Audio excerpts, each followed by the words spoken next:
ಈ ಕಾರ್ಯಕ್ರಮದ ಪ್ರಾಯೋಜಕರು ನಿಮ್ಮ ಆರೋಗ್ಯದ ಬಗ್ಗೆ ಕಾಳಜಿ ಹೊಂದಿರುವ ಅತ್ಯುತ್ತಮ ಗುಣಮಟ್ಟದ ಮಸಾಲೆಗಳು SK Hind food products. Eat healthy, stay healthy. ದೇಹಕ್ಕೆ ಆರೋಗ್ಯ, ಮನಸ್ಸಿಗೆ ಉಲ್ಲಾಸ ನೀಡಬಲ್ಲ ಹನಾಪಾನೀಯಗಳು, ನೈಸರ್ಗಿಕ ಶಕ್ತಿ, ಸರಿ ಸಾಟಿ ಇಲ್ಲದ ರುಚಿ. ಪ್ರೈಮ್ ನ್ಯೂಸ್ಗೆ ಸ್ವಾಗತ. ನಾನು ಪವಿತ್ರ ಗೌಡ. ಮೊದಲಿಗೆ ಹೆಡ್ಲೈನ್ಸ್. ಬಿಜೆಪಿ ಪಾದಯಾತ್ರೆ ಮಾಡಿದ್ರೆ ರಾಜಕೀಯವಾಗಿ ವಿರೋಧಿಸುತ್ತೇವೆ. ಪಾದಯಾತ್ರೆ ಮಾಡಲು ಬಿಜೆಪಿಯವರಿಗೆ ಯಾವ ನೈತಿಕತೆ ಇದೆ? ಸಿಎಂ ಸಿದ್ದರಾಮಯ್ಯ ಪ್ರಶ್ನೆ. ಬಜೆಟ್ನಲ್ಲಿ ಕರ್ನಾಟಕದ ಪ್ರಸ್ತಾಪವೇ ಮಾಡದಿದ್ದಾಗ ಬೊಮ್ಮಾಯಿ ಯಾವ ಬಿಲದಲ್ಲಿ ಅಡಗಿದ್ರು? ಬಜೆಟ್ನಲ್ಲಿ ರಾಜ್ಯಕ್ಕಾದ ಅನ್ಯಾಯದ ಬಗ್ಗೆ ಬಿಜೆಪಿ ಜೆಡಿಎಸ್ ನಾಯಕರ ನಾಲಿಗೆ ಹೊರಲಿಲ್ಲ. ದಿನೇಶ್ ಗುಂಡೂರಾವ್ ಕಿಡಿ. ಅಭಿಮನ್ಯುವನ್ನ ಚಕ್ರವ್ಯೂಹದೊಳಗೆ ಸಾಯಿಸಿದಂತೆ ಬಿಜೆಪಿ ಭಾರತವನ್ನ ಸಾಯಿಸುತ್ತದೆ. ಚಕ್ರವ್ಯೂಹವನ್ನ ಪದ್ಮವ್ಯೂಹವೆಂದು ಕರೆಯುತ್ತಾರೆಂದು ಕಂಡುಕೊಂಡೆ. ರಾಹುಲ್ ಗಾಂಧಿಯ ಆಕ್ರೋಶ. ಸಿದ್ದರಾಮಯ್ಯ ಕಾಲ್ಗುಣ ಸರಿ ಇಲ್ಲ ಎಂತಿದ್ರು, ಈಗ ನೋಡಿ ಏನಾಗಿದೆ. ರಾಜ್ಯದ ಎಲ್ಲ ಜಲಾಶಯಗಳು ಭರ್ತಿಯಾಗಿವೆ. ಹರ್ಷ ವ್ಯಕ್ತಪಡಿಸಿದ ಡಿಕೆ ಶಿವಕುಮಾರ್. ಶಿರೂರು ಗುಡ್ಡ ಕುಸಿತ ಕಾರ್ಯಾಚರಣೆ ಸ್ಥಗಿತ. ಎಲ್ಲ ಸಾಧನಗಳನ್ನ ಬಳಸಿ ರಕ್ಷಣಾ ಕಾರ್ಯಾಚರಣೆಯನ್ನ ಮುಂದುವರಿಸಲು ಕೇಳ್ಕೊಳ್ತೇನೆ. ಸಿಎಂ ಸಿದ್ದರಾಮಯ್ಯಗೆ ಪತ್ರ ಬರೆದ ಕೇರಳ ಸಿಎಂ. ರಾಜಕೀಯವಾಗಿ ಬಿಜೆಪಿಯವರು ಪಾದಯಾತ್ರೆ ಮಾಡಿದ್ರೆ ನಾವು ಕೂಡ ರಾಜಕೀಯವಾಗಿ ವಿರೋಧಿಸುತ್ತೇವೆ ಎಂದು ಮುಖ್ಯಮಂತ್ರಿ ಸಿದ್ದರಾಮಯ್ಯ ಹೇಳಿದ್ದಾರೆ.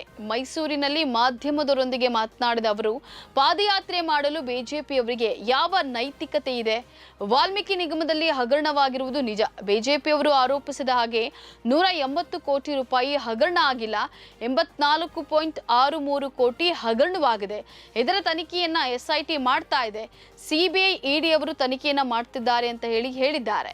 ಇದಲ್ಲದೆ ಬಿಜೆಪಿ ಕಾಲದಲ್ಲಿ ಭ್ರಷ್ಟಾಚಾರ ನಡೆದಿಲ್ವೇ? ಅದಕ್ಕಾಗಿ 21 ಹಗರಣಗಳನ್ನ ಪಟ್ಟಿ ಮಾಡಿ ಹೇಳಿದ್ದೇನೆ. ಕೆಲವು ತನಿಖೆಗಳು ನಡೀತಾ ಇವೆ. ನಾನು ಈ ಹಿಂದೆ ರಾಘವೇಂದ್ರ ಸಹಕಾರಿ ಬ್ಯಾಂಕ್ ಪ್ರಕರಣವನ್ನ ಸಿಬಿಐಗೆ ವಹಿಸಿದ್ದೆ. ಆದರೆ ಸಿಬಿಐ ಇಂದಿನವರೆಗೂ ತನಿಖೆಯನ್ನ ಪೂರ್ಣಗೊಳಿಸಿಲ್ಲ. ನನ್ನ ಅವಧಿಯಲ್ಲಿ 7 ರಿಂದ 8 ಹಗರಣಗಳನ್ನ ಸಿಬಿಐಗೆ ವಹಿಸಲಾಗಿದೆ ಅಂತ ತಿಳಿಸಿದ್ದಾರೆ.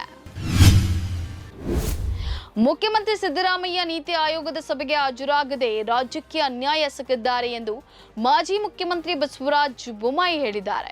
ಈಗ ರಾಜ್ಯಕ್ಕಾದ ಅನ್ಯಾಯದ ಬಗ್ಗೆ ಮಾತಾಡುವ ಬೊಮ್ಮಾಯಿ ಬಜೆಟ್ನಲ್ಲಿ ಕರ್ನಾಟಕದ ಪ್ರಸ್ತಾಪವೇ ಮಾಡದಿದ್ದಾಗ ಯಾವ ಬೆಲದಲ್ಲಿ ಅಡಗಿಕೊಂಡಿದ್ರು ಅಂತ ರಾಜ್ಯ ಆರೋಗ್ಯ ಸಚಿವ ದಿನೇಶ್ ಗುಂಡೂರಾವ್ ಪ್ರಶ್ನಿಸಿದ್ದಾರೆ. ಈ ಬಗ್ಗೆ ಎಕ್ಸ್ನಲ್ಲಿ ಪ್ರತಿಕ್ರಿಯಿಸಿರುವ ಸಚಿವರು, 19 ಸಂಸದರು, 5 ಮಂದಿ ಕೇಂದ್ರ ಸಚಿವರು ಇದ್ರು. ಬಜೆಟ್ನಲ್ಲಿ ರಾಜ್ಯಕ್ಕಾದ ಅನ್ಯಾಯದ ಬಗ್ಗೆ ಬಿಜೆಪಿ ಜೆಡಿಎಸ್ ನಾಯಕರ ನಾಲಿಗೆ ಹೊರಲಿಲ್ಲ. ಮೋದಿ ಸರ್ಕಾರ ಕರ್ನಾಟಕಕ್ಕೆ ನಿರಂತರ ಅನ್ಯಾಯ ಎಸಗ್ತಾ ಇದೆ.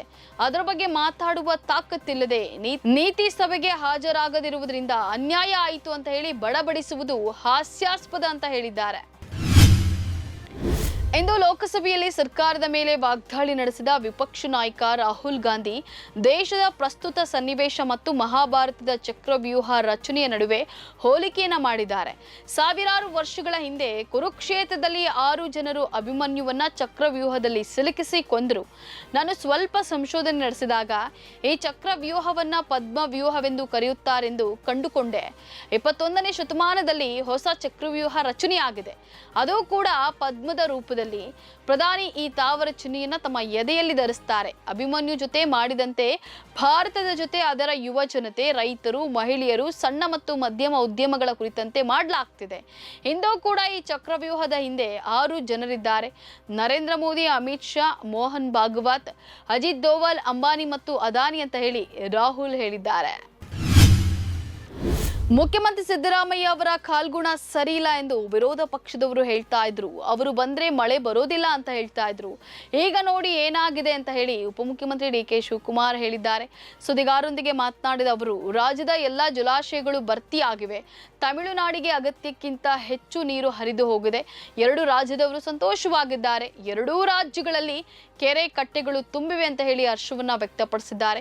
ಮೇಕೆದಾಟು ಅಣೆಕಟ್ಟು ಕಟ್ಟಲು ನಾವು ಸಿದ್ಧರಿದ್ದೇವೆ. ತಮಿಳುನಾಡಿನವರು ರಾಜಕೀಯ ಕಾರಣಕ್ಕೆ ವಿರೋಧವನ್ನ ಮಾಡ್ತಾ ಇದ್ದಾರೆ. ಕೇಂದ್ರದವರು ಮಧ್ಯಸ್ಥಿಕೆ ವಹಿಸಲಿ ಅಂತ ಡಿಕೆ ಶಿವಕುಮಾರ್ ಹೇಳಿದ್ದಾರೆ.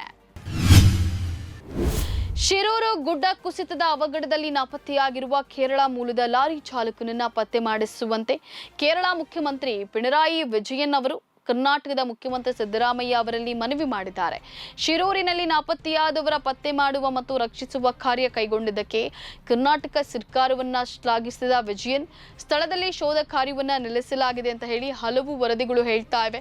ಆದರೆ ಕೊನೆಯವರೆಗೂ ಅಗತ್ಯವಿರುವ ಎಲ್ಲಾ ಸಾಧನಗಳನ್ನ ಬಳಸಿ ರಕ್ಷಣಾ ಕಾರ್ಯಾಚರಣೆಯನ್ನ ಮುಂದುವರಿಸಲು ನಿರ್ದೇಶನ ನೀಡುವಂತೆ ನಾನು ನಿಮ್ಮನ್ನ ಮನಪೂರ್ವಕವಾಗಿ ಕೇಳಿಕೊಳ್ತೇನೆ ಅಂತ ಹೇಳಿ ಎಕ್ಸ್ನಲ್ಲಿ ಸಿಎಂ ಸಿದ್ದರಾಮಯ್ಯ ಅವರನ್ನ ಟ್ಯಾಗ್ ಮಾಡಿ ಪತ್ರದ ರೂಪದಲ್ಲಿ ಬರೆದುಕೊಂಡಿದ್ದಾರೆ. ಇವಿಷ್ಟು ಈ ಕ್ಷಣದ ನ್ಯೂಸ್ ಅಪ್ಡೇಟ್ಸ್. ಸಮಾಜಕ್ಕಾಗಿ ನೋಡ್ತಾ ಇರಿ ಕನ್ನಡ ಒನ್ ನ್ಯೂಸ್. ನಮಸ್ಕಾರ.